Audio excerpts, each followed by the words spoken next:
Hey, welcome to another headlight restoration, and I'm going to actually walk you through what I've been using to actually get really good results. Now, there are other methods out there that you can definitely use, but this is what I find to be most effective. So I'll just go ahead and share with you the tools or the things that are over here that I use to actually get the results I want. So for this DIY, simply what you'll do first of all to prepare is use this Mother's plastic polish. It is perfect for preparing the plastic for sanding, this Mother's polish that I'm just showing you right here.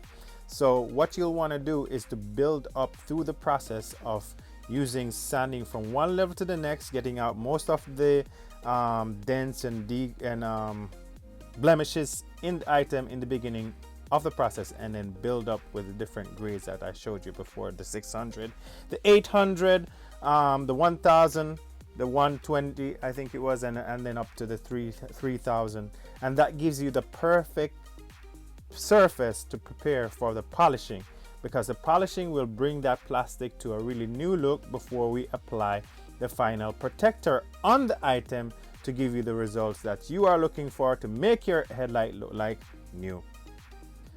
Let me not forget to mention, while you're going through the process, you're going to want to keep this headlight as moist as possible. Here I'm just using some water in the pan, but you can easily use a spray can if you have one and spray it on the light as you go. So while you're going through the process, you definitely keep it moist, because you do not want to actually rub this product, this plastic, just dry like that, because you'll get a lot of scratches in the end.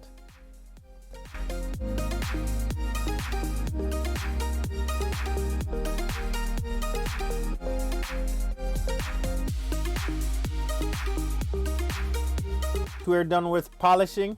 We are ready for the spraying part of the whole process, which is going to give you that final clean look that you're looking for with this product. Okay, here we go. Your first pass while you're spraying, you're going to want to do it lightly and then come back and do another coat over it again. That way it will be wonderful in the end.